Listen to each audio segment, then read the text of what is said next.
There are people who save your life, and you never learn their name. In the winter of 2011, I was sleeping in my car. No home, no heat, 10 degrees outside. One decision, made silently by a stranger, kept me alive that night. He never spoke to me, he never asked who I was. And yet, more than a decade later, everything I have exists because of what he did next. This is the story of how a janitor changed my life, without saying a single word. In 2011, I learned how invisible a person can become. Not because I wanted to disappear, but because survival slowly teaches you how to take up less space in the world, less noise, less attention, less proof that you exist at all. For 6 months, my home was a car. It wasn't a dramatic fall from grace, no headline-worthy disaster, no single moment where everything collapsed. Just a quiet series of small losses stacked too closely together. Rent rising faster than my paycheck, one unexpected bill after another, and the cruel math that eventually told me there wasn't enough money for both shelter and survival. I chose survival. Every night, I drove until the city thinned out and the streetlights grew farther apart. I learned quickly that visibility was danger. Too many lights meant questions. Too many people meant police. Too much attention meant everything could unravel in seconds. That's how I found the church. It was small, older, tucked behind a row of trees that blocked it from the main road. At night, it disappeared into darkness, and that made it perfect. Behind it was a narrow stretch of pavement just wide enough for a car. No security cameras, no foot traffic, quiet in a way that felt almost respectful. I parked there the first night by accident, the second night by choice, and soon it became routine. I told myself no one noticed me. I told myself I blended into the shadows. I told myself that if I left early enough in the morning and arrived late enough at night, I could exist there without being seen. Every morning followed the same script. I woke up before sunrise, stiff and sore from sleeping upright. My back ached constantly. My neck felt permanently locked. I'd stretch as much as the driver's seat allowed, then start the car and drive to a gas station a few miles away. There, I washed my face in the sink, sometimes my hair if no one was around. I learned which stations were cleanest and which cashiers didn't care enough to watch. I learned how to look normal again, at least enough to pass. Then I went to work. Yes, I had a job. That part surprised people later when they heard my story. They expected homelessness to look a certain way. Ragged clothes, addiction, chaos. But I worked. I showed up on time, I smiled, I did what was expected of me. And when my shift ended, I returned to my car like it was the most natural thing in the world. The hardest part wasn't the hunger. It wasn't even the loneliness. It was the cold. Winter doesn't care about your effort, or your intentions, or how hard you're trying to fix your life. Cold is relentless.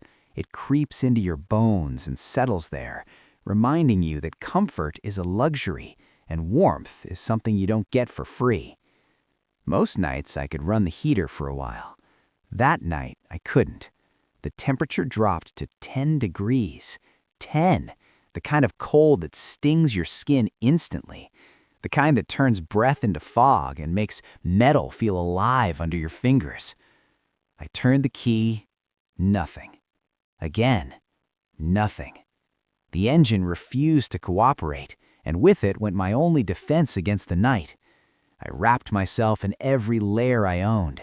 Jackets, sweaters, old blankets I kept folded in the back seat. None of it was enough. My body started to shake, not the kind you can control, but the deep, violent shivering that rattles your teeth and makes your jaw ache. I pressed my hands together, blew warm air into them, curled forward as much as I could. I remember thinking, this is how people get sick. I remember thinking, This is how people don't wake up. And still, I stayed quiet because making noise felt dangerous. Because asking for help felt riskier than freezing.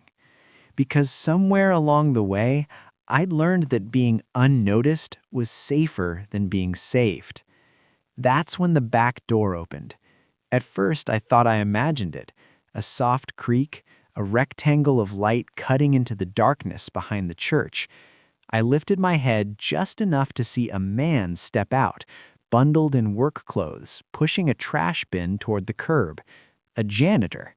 He didn't rush, didn't look around nervously, just did his job the way someone does when it's muscle memory, when the task has been repeated so many times it no longer requires thought. Then he saw my car. I know he did, because he stopped. Not dramatically, not long, just long enough for his body to register something that didn't belong. A car where there usually wasn't one. A figure inside that didn't move like someone resting, but like someone enduring. Our eyes never met. He didn't approach. He didn't knock on the window. He didn't reach for his phone. He looked at the car. And then he turned around. For a moment, my stomach dropped. I thought, this is it. This was the moment I'd rehearsed in my head 100 times. The call, the questions, the shame, the request to move along, the reminder that I didn't belong here. But instead, he walked back to the door, unlocked it, propped it open with a small rock. Then, almost casually, he reached back inside and flipped on the hallway light. Warm yellow light spilled onto the cold pavement. He stepped back in. The door stayed open. I sat there, frozen in more ways than one, trying to understand what I'd just seen. No words, no instructions, just an open door. I didn't move right away. I sat there in my car, hands clenched together, staring at that open door like it might disappear if I trusted it too quickly. My breath was shallow. My body was still shaking. Every instinct I had told me to stay hidden, to stay silent, to stay where I was, even if where I was meant freezing. So I waited. 5 minutes passed. Then 10. The door didn't close. The light didn't turn off. The rock stayed exactly where he had placed it. That's when it hit me. This wasn't an accident. This wasn't carelessness. This was intentional. I opened my car door as quietly as I could, the cold air slicing into me one last time.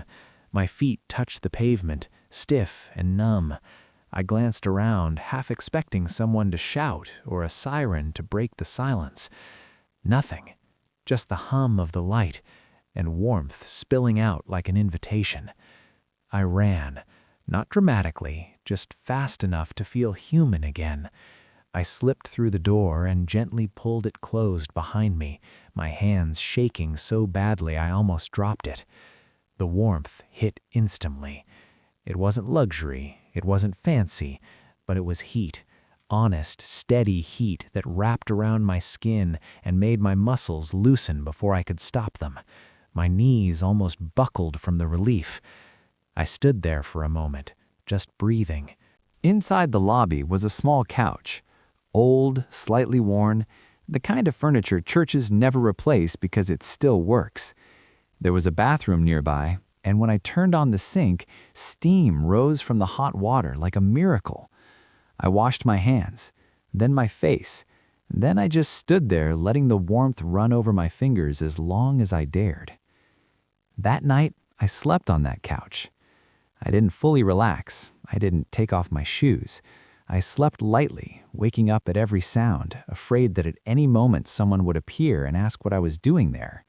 But no one came. The morning arrived quietly.